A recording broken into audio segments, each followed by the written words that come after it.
ইৰাণৰ গৰ্ভত আমেৰিকাৰ আঘাত নমস্কাৰ ডিজিটেল লাইভ মই ৰশ্মিতা গোস্বামী ইৰাণৰ পাৰমাণৱিক তিনিটাকৈ কেন্দ্ৰত আমেৰিকাৰ আক্ৰমণ আৰু এই আক্ৰমণ কিয় বাছি ললে আমেৰিকাই বা এই তিনিটা যি পাৰমাণৱিক কেন্দ্ৰত আমেৰিকাই আক্ৰমণ সংঘটিত কৰিলে সেই এই পাৰমাণৱিক কেন্দ্ৰকেইটাৰ বিশেষত্ব কি সেয়া আমি আপোনালোকক জনাবলৈ ওলাইছো এই পোনপটীয়া সম্প্ৰচাৰৰ জৰিয়তে যেহেতু আমেৰিকাই হঠাতে বাছি ললে এই তিনিটাকৈ পাৰমাণৱিক কেন্দ্ৰ ইৰাণৰ এই তিনিটা পাৰমাণৱিক কেন্দ্ৰৰ ফৰ্ট নাটাঞ্জ আৰু ইস্ফাহান এই তিনিটাকৈ পাৰমাণৱিক কেন্দ্ৰত কি আছে বা কিয় আমেৰিকাই ইৰাণৰ বহুকেইটা যেটো পাৰমাণৱিক কেন্দ্ৰ আছে তাৰ মাজতে এই তিনিটা বাছি লোৱাৰ কাৰণ কি তাক লৈ এতিয়া সমগ্ৰ বিশ্বতে চৰ্চা আৰম্ভ হোৱা পৰিলক্ষিত হৈছে আৰু তাৰে কিছু আভাস আজি আমি এই পোনপটীয়া সম্প্ৰচাৰৰ জৰিয়তে আপোনালোকক দিবলৈ ওলাইছো যেহেতু ইৰাণৰ পাৰমাণৱিক প্ৰকল্পত আমেৰিকাই B2 ষ্টেলথ অত্যাধুনিক পঞ্চম যিখন প্ৰজন্মৰ যুঁজাৰু বিমান সেই যুঁজাৰু বিমানখন ব্যৱহাৰ কৰিছিল আৰু যথেষ্ট শক্তিশালী এখন বিমান যি কথা আমি কোৱাৰ হয়তো প্ৰয়োজনীয়তাই নাই যেটো অত্যন্ত শক্তিশালী এখন দেশ আমেৰিকা আৰু ইৰাণৰ এই পাৰমাণৱিক কেন্দ্ৰসমূহত তেওঁলোকে আক্ৰমণ সংঘটিত কৰিছে আৰু আক্ৰমণৰ কেন্দ্ৰ বাছি লোৱা হৈছে তিনিটাকৈ পাৰমাণৱিক কেন্দ্ৰ ইতিমধ্যে আমি জনাইছো যে ফৰ্ট নাটাঞ্জ আৰু ইস্ফাহান এই ফৰ্ডৰ বিশেষত্ব কি সেয়া প্ৰথমতে আমি জানিবলৈ উলিয়াইছো বা তথ্য দিবলৈ ওলাইছো নিউক্লিয়াৰ ৰিচাৰ্চ চেণ্টাৰ হৈছে ফৰ্ড ইৰাণৰ ৰাজধানী তেহৰানৰ পৰা 100 কিলোমিটাৰ নিলগত আছে দক্ষিণ পশ্চিমে এখন পাহাৰৰ তলত আছে এই ফৰ্ড নিউক্লিয়াৰ ৰিচাৰ্চ চেণ্টাৰ এইটো য'ত আসলতে এয়া ফৰ্ট ৰিচাৰ্চ চেণ্টাৰ পাৰমাণৱিক এয়া যি ৰিচাৰ্চ চেণ্টাৰ ইয়াত অৱস্থিত আৰু ইৰাণৰ ৰাজধানী তেহৰানৰ পৰা মাত্ৰ 100 কিলোমিটাৰ নিলগত দক্ষিণ পশ্চিমে এখন পাহাৰৰ তলত অৱস্থিত এই নিউক্লিয়াৰ চেণ্টাৰটো ৰিচাৰ্চ চেণ্টাৰ বুলি কোৱা হৈছে আৰু এই ফৰ্ট হৈছে ইৰাণৰ আটাইতকৈ গোপন আৰু আটাইতকৈ নিৰাপদ পাৰমাণৱিক এটা কেন্দ্ৰ তেওঁলোকে বহু বছৰ ধৰি ইয়াত যে পাৰমাণৱিক ৰিচাৰ্চ চেণ্টাৰ এটা আছে সেয়া বিশ্বক জানিবলৈ দিয়া নাছিল অৰ্থাৎ বহু সংগোপনে বা অতি নিৰাপদভাৱে এই পাৰমাণৱিক কেন্দ্ৰত তাত তেওঁলোকৰ ৰিচাৰ্চ চলি আছিল এই নিউক্লিয়াৰ ৰিচাৰ্চ চেণ্টাৰটোত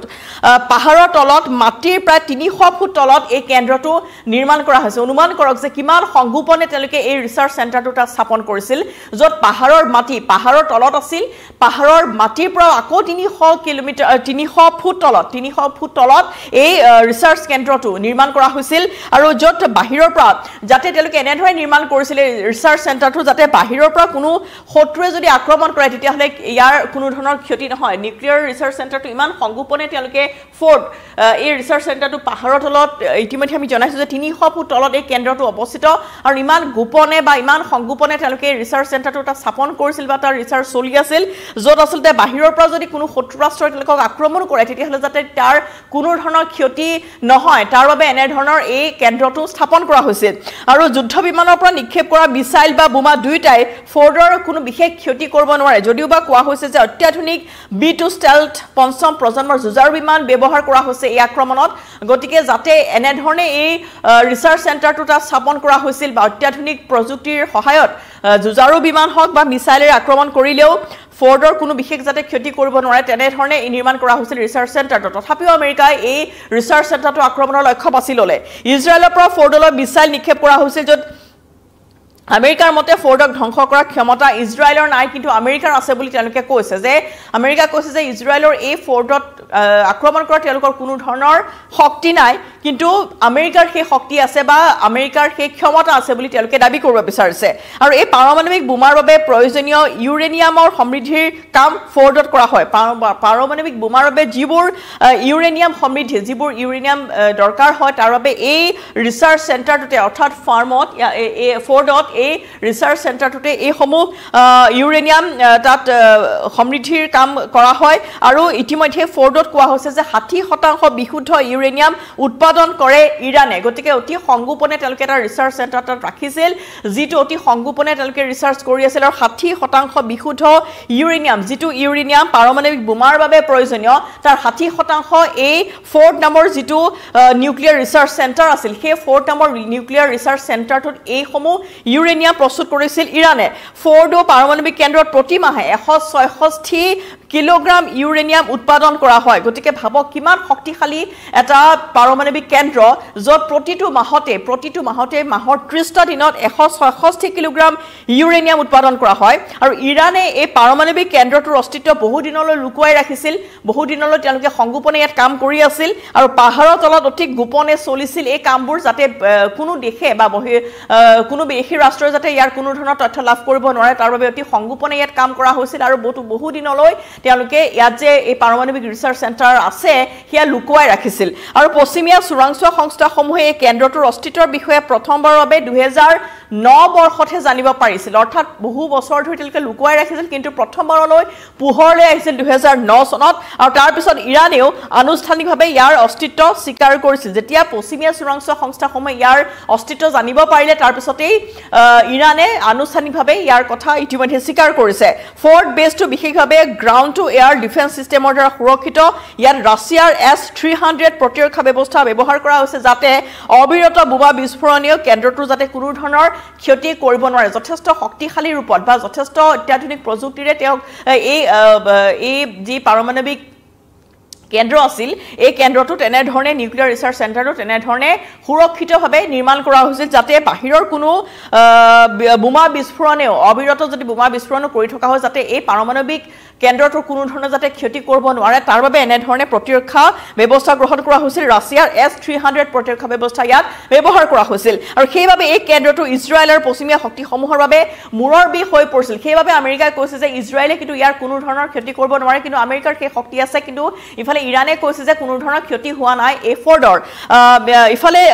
যেহেতু আমেৰিকাই B-2 বিমান ব্যৱহাৰ কৰিছে ফৰ্ডত বাংকাৰ বাষ্টাৰ নিক্ষেপ কৰিছে আৰু এই এনেধৰণৰ অস্ত্ৰই মাটিৰ তলত 200 ফুট পৰ্যন্ত সোমাই ক্ষতি সাধন কৰিব পাৰে কিন্তু এই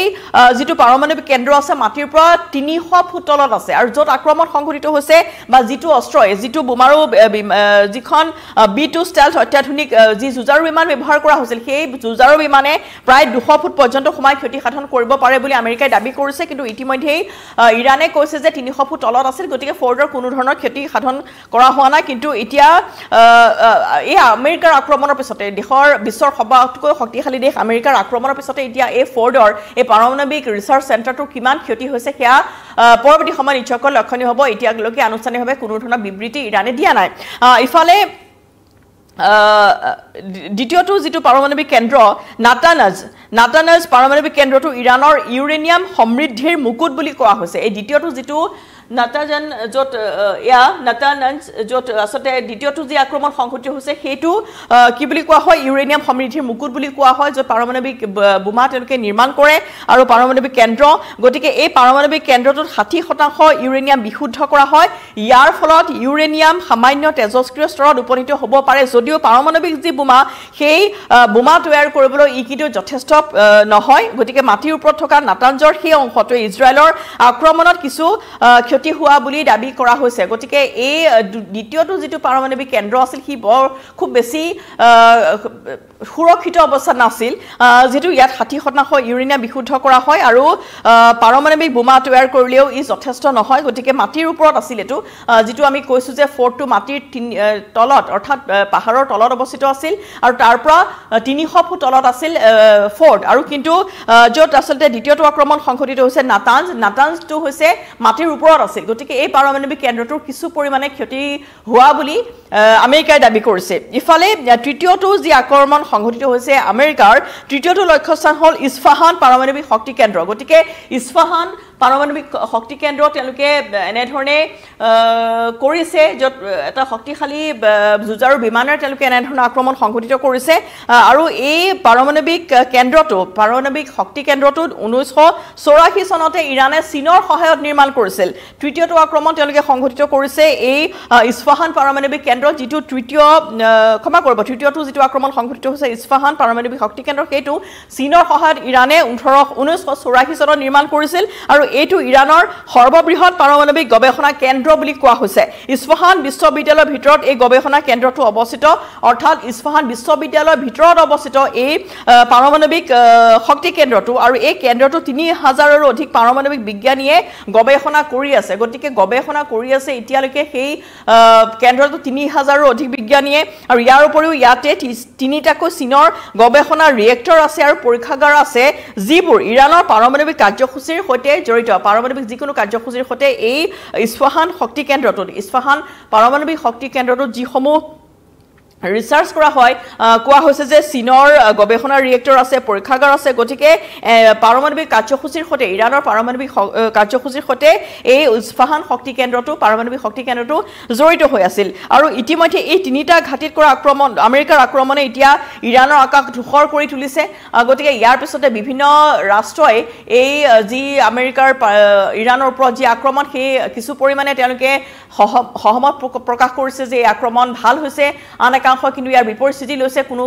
পক্ষই বিচাৰিছে যে দুইখন দেশৰ মাজত এটা মীমাংসা হওক যাতে এনে ধৰণৰ যুদ্ধ বা পাৰমাণৱিক যেনে ধৰণৰ আক্ৰমণ সংঘটিত হৈছিল সেই আক্ৰমণ যাতে সংঘটিত নহওক তেনে ধৰণে বহুতে বিচৰা পৰিলক্ষিত হৈছে কিন্তু ইয়াৰ পিছতো এতিয়া প্ৰশ্ন উত্থাপন হৈছে যে এই তিনিটা আক্ৰমণৰ পিছতো আমেৰিকাৰ ইৰাণৰ এই তিনিটাকৈ পাৰমাণৱিক শক্তি কেন্দ্ৰত আক্ৰমণ কৰাৰ পিছতো আন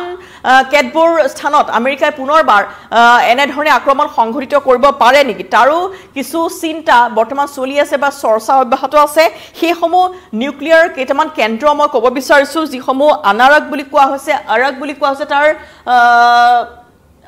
ওচৰতে কিছু পৰিমাণে দেখিবলৈ পোৱা যায় য'ত বৌচৰ বুলিও এটা শক্তি কেন্দ্ৰ আছে গতিকে কিছু নিলগত আছে এইসমূহ পাৰমাণৱিক শক্তি কেন্দ্ৰ আৰু বহুতো শক্তি কেন্দ্ৰ তেওঁলোকে অতি সুৰক্ষিতভাৱে তাত ৰিচাৰ্চ চলাই আছে যাতে বিদেশী ৰাষ্ট্ৰই বা শত্ৰু ৰাষ্ট্ৰই যাতে কোনো ধৰণে আক্ৰমণ তাত সংঘটিত কৰিব নোৱাৰে আনাৰক আৰক আৰ্ডাকান বোনাব বুশ্বেৰ এইসমূহ হৈছে আন কেতবোৰ পাৰমাণৱিক শক্তি কেন্দ্ৰ যিসমূহত আচলতে আক্ৰমণ কৰাৰ সম্ভাৱনা আছে বা সেই পৰৱৰ্তী সময়ত যদি আমেৰিকা পুনৰবাৰ তেনে ধৰণৰ পাৰমাণৱিক কেন্দ্ৰসমূহত আক্ৰমণ কৰে তেতিয়াহ'লে ইৰাণে কেনেধৰণে এই আক্ৰমণসমূহ প্ৰতিহত কৰিব সেয়া নিশ্চয়কৈ লক্ষণীয় হ'ব কিন্তু ফৰ্ড নাটাঞ্জ আৰু ইস্ফাহান এই তিনিটাকৈ নিউক্লিয়াৰ কেন্দ্ৰত আমেৰিকাই আক্ৰমণ কৰাক লৈ এতিয়া সৰ্বত্ৰ চৰ্চা চলা পৰিলক্ষিত হৈছে আৰু ইতিমধ্যে আমি জনাইছো যে আটাইতকৈ সংগোপনে যেটো ফৰ্ড এই ৰিচাৰ্চ চেণ্টাৰটো তেওঁলোকে ৰাখিছিল পাহাৰৰ মাটিৰ তলত 300 ফুট তলত নিৰ্মাণ কৰা হৈছিল এই পাৰমাণৱিক শক্তি কেন্দ্ৰটো যাতে বিদেশী ৰাষ্ট্ৰ আক্ৰমণ কৰিলেও শত্ৰু ৰাষ্ট্ৰ আক্ৰমণ কৰিলেও যাতে এই কোনো ধৰণৰ ক্ষতি হ'ব নোৱাৰে গতিকে যদিও বা আমেৰিকাই দাবী কৰিছে যে তেওঁলোকে ক্ষতি সাধন কৰিছে কিন্তু এতিয়ালৈকে ইৰাণে ইয়াৰ ক্ষেত্ৰত কোনো ধৰণৰ স্পষ্টীকৰণ তেওঁলোকে প্ৰদান কৰা নাই কিন্তু এই আক্ৰমণক লৈ বিভিন্ন ৰাষ্ট্ৰই এতিয়া নিজৰ প্ৰতিক্ৰিয়াসমূহ ব্যক্ত কৰা পৰিলক্ষিত হৈছে গতিকে এতিয়া এই তিনিটাকৈ পাৰমাণৱিক কেন্দ্ৰত আক্ৰমণ কৰাৰ পিছতে নিউক্লিয়াৰ কেন্দ্ৰত আক্ৰমণ কৰাৰ পিছতে য'ত আচলতে এতিয়া দেখিবলৈ পোৱা গৈছে যে নিৰাপদ পাৰমাণৱিক কেন্দ্ৰ বুলি কোৱা হৈছিল ফৰ্ড গতিকে এই তিনিটাকৈ নিৰাপদ বুলি দাবী কৰা ইৰাণে নিৰাপদ বুলি দাবী কৰা পাৰমাণৱিক শক্তি কেন্দ্ৰত এনে ধৰণৰ আমেৰিকাৰ হঠাৎ আক্ৰমণৰ পিছতে এতিয়া তেনে ধৰণৰ পৰৱৰ্তী আক্ৰমণৰ বাবে ইৰাণ কেনেদৰে সাজু হয় সেয়া নিশ্চয়কৈ লক্ষণীয় হ'ব কিন্তু সমগ্ৰ বিশ্বজুৰি এনে ধৰণৰ আমেৰিকাৰ ইৰাণৰ যি আক্ৰমণ হ'ল তিনিটাকৈ পাৰমাণৱিক শক্তি কেন্দ্ৰত সেই আক্ৰমণক লৈ এতিয়া সমগ্ৰ বিশ্বতে চৰ্চা অব্যাহত ৰখা পৰিলক্ষিত হৈছে যেটো ইৰাণৰ গৰ্ভত গৈ আমেৰিকা এনে ধৰণে আক্ৰমণ সংঘটিত কৰি ইৰাণক এনে ধৰণে আঘাত দিলে তাৰ পিছতে ইয়াৰ পিছত ইৰাণে ইয়াৰ প্ৰত্যুত্তৰ কি দিব সেয়া নিশ্চয়কৈ লক্ষণীয় হ'ব কিন্তু ইতিমধ্যে আমেৰিকাই কৈছে ৰাষ্ট্ৰপতি গৰাকীয়ে ডোনাল্ড ট্ৰাম্পে উল্লেখ কৰিছে যদি ইৰাণে ইয়াৰ প্ৰত্যুত্তৰ দিয়ে প্ৰত্যাক্ৰমণ যদি কৰে তাৰ প্ৰত্যুত্তৰ কিন্তু যথেষ্ট ভয়াবহ হ'ব ইৰাণৰ বাবে